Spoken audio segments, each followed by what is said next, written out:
My name is Barbara Beatty. I started coming to Brook Hills about 2.5 years ago. We were looking for a church for our son to fit into. What I like about Brook Hills is the people seem genuine.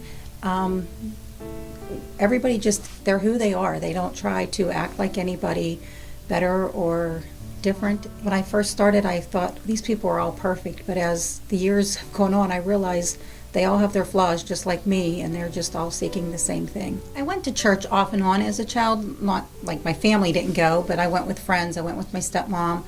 I did believe in God. I wanted to learn more about Him. I just didn't know the avenue to take to get there. When I met my husband Jay, he was brought up in church.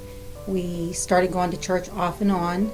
I believe that I accepted Jesus Christ back in 2005, January. Our family went through a tragedy.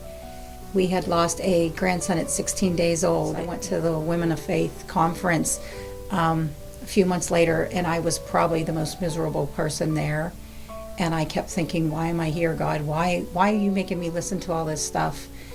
And the last person got up, and it was Joyce Myers. And she talked about her loss of a child, a grandchild, I can't remember exactly. And I remember I got home and I said, that's why I was there. Like, that was my reason for going.